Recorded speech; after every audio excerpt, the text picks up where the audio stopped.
Thank you so much Dheeraj గారు. బన్నీవాస్ గారు guest కాదన్నారు. సో ఇప్పుడు ప్లీజ్.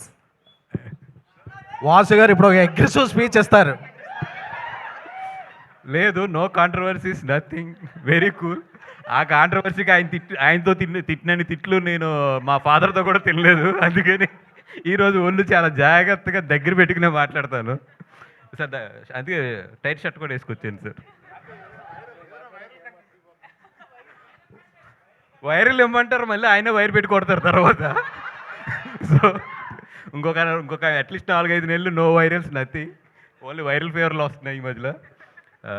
ఫస్ట్ ఆఫ్ ఆల్ ఈ సినిమా గురించి మాట్లాడాలి అంటే, దీక్షిత్ గారు నిన్న నైట్ అరవింద్ గారు అక్కడ ఎడిటింగ్ రూమ్లో ఉంటే లాస్ట్ హాఫ్ అన్ అవర్ వెళ్ళి నేను సినిమా చూడటం జరిగింది.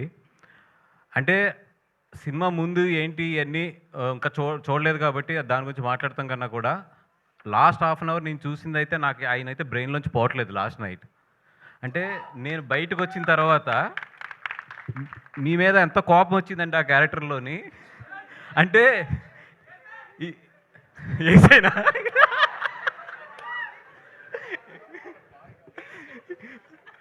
అంటే దాంట్లో 2 మీనింగ్లు వస్తాయి. ఏ మీనింగ్ కరెక్ట్గా చెప్పండి అది.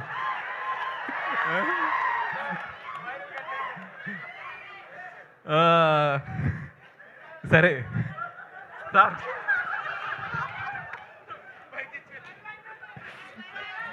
ఓకే పక్కన పెట్టండి.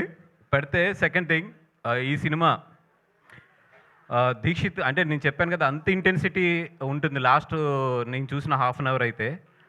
అది కాకుండా ఒకటే ఏంటంటే రష్మిక, మా గీతార్స్ గీత, అండ్ ఇప్పుడు భూమా, అంటే రష్మిక అనే కన్నా కూడా ఇండియన్ క్రష్మిక అంటాం కరెక్ట్ ఏమో, అదే కరెక్టా? Yes boss. అండ్ నాకైతే మాత్రం ఆ లాస్ట్ హాఫ్ అన్ అవర్ నేను చూసింది అయితే మాత్రం నిన్న నైట్ నుంచి కూడా నా బ్రెయిన్లోంచి అయితే పోవట్లేదు, అంత ఇంటెన్సిటీ ఉంది.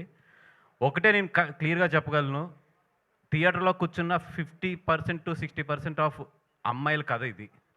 ఎందుకంటే చాలామంది అమ్మాయిలు ఎస్పెషల్లీ ఇంట్రోవర్ట్స్ ఎవరైతే ఉంటారో వాళ్ళందరికీ కూడా ఈ సినిమా చాలా బాగా కనెక్ట్ అవుతుంది. అబ్బాయిలు మీరు మాత్రం మీ గర్ల్ ఫ్రెండ్తో ఈ సినిమాకి వెళ్తే మాత్రం క్లైమాక్స్లో చాలా జాగ్రత్త. మీరు మంచి పర్ల అది ఉంది. మీరు సినిమా అయిపోయిన తర్వాత లేచేటప్పుడు మాత్రం చాలా జాగ్రత్త. ఎందుకంటే మిమ్మల్ని ఆ అమ్మాయి హగ్ చేసుకుందంటే మీరు చాలా మంచి బాయ్ ఫ్రెండ్. మిమ్మల్ని ఏమీ మాట్లాడకుండా సైలెంట్గా ఫాలో అవుతుందంటే మాత్రం మీరు డబల్ చెక్ చేసుకోండి. ఏ రియాక్షన్ లేదంటే మీరు కారు ఎక్కిన తర్వాత లేకపోతే ఇంటికి వెళ్ళిన తర్వాత మాత్రం మీ చెంపలు మాత్రం జాగ్రత్త. అండ్ ఒకటే ఏంటంటే, అమ్మాయి ఈ థియేటర్లోకి వచ్చేటప్పుడు అమ్మాయి ఎలాగైతే ఉంటుందో వెళ్ళేటప్పుడు అయితే మాత్రం అలా ఉండదు. సో బాయ్ ఫ్రెండ్స్ అందరూ కేర్ఫుల్, భర్తలు అందరూ కూడా కేర్ఫుల్ మీ భార్యలతో వచ్చినప్పుడు. అంత మంచి సినిమా. అంటే నిజంగా ఇంత మంచి పాయింట్ని, చాలా సెన్సిటివ్ పాయింట్ని టచ్ చేసిన రాహుల్ సార్. అంటే నాకు కొన్ని ఇన్సిడెంట్లు తెలుసు, చాలామంది తల్లిదండ్రులు ఏదైనా అమ్మాయిలకి ప్రాబ్లం ఉన్నప్పుడు చాలామంది అప్రోచ్ అవుతుంటారు, సార్ కొంచెం హెల్ప్ చేయండి, లేకపోతే పలానా డిపార్ట్మెంట్లో పలానా వాళ్ళతో చెప్పండి. ఇట్లాగా చాలామంది అమ్మాయిలకి జరిగే కథ ఇది. ఎవ్వరూ మనం బయటకు మాట్లాడిన కథ. ఆ కథతో రాహుల్ చాలా సెన్సిటివ్ పాయింట్ చాలా కమర్షియల్గా టచ్ చేసి చెప్పాడు. అండ్ నాకు ఎక్కడ విజయకం చూస్తుంటే కుళ్ళు వస్తుందంటే, అరవింద్ గారు నా కాంబినేషన్ ఎప్పుడు కూడా కమర్షియల్ సినిమాలు లేదా ఎంటర్టైన్మెంట్ సినిమాలు మిమ్మల్ని నవ్విస్తూ జాగ్రత్తగా మేము తీసుకుంటూ వెళ్తాం. తన థర్డ్ సినిమా టెక్నికల్గా ఎంత మంచి కథ అంటే, ఎంత సెన్సిబుల్ కథ అంటే అంత మంచి సెన్సిబుల్ కథ. నేను తీసుకెళ్తే మాత్రం అరవింద్ గారు ప్రొడ్యూస్ చేయరు, కానీ అమ్మాయి తీసుకెళ్తే మాత్రం ప్రొడ్యూస్ చేస్తారు. అంటే మేనకోడల విషయంకి వచ్చినప్పుడు మాత్రం డబ్బులు లెక్కలు చూడలేదు, నా విషయంలో మాత్రం ఇప్పుడు ఇది ఆడుతుందా డబ్బులు వస్తాయని చూస్తారు.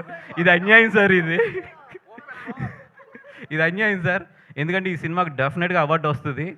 అవార్డు విజయక్కకు వస్తుంది అండ్ ధీరాజ్కి వస్తుంది. ధీరాజ్ మన అంబాజీపేట చాలా మంచి సినిమా, దాని తర్వాత మళ్ళీ ఇది మంచి సినిమా. నీకు డెఫినెట్గా ఆ అమ్మాయి లేడీస్ గురించి అయితే నువ్వు చాలా మంచి సినిమాలు తీస్తున్నావు అని చెప్పి ఒక మంచి పేరు అయితే పట్టుకెళ్ళిపోతావు,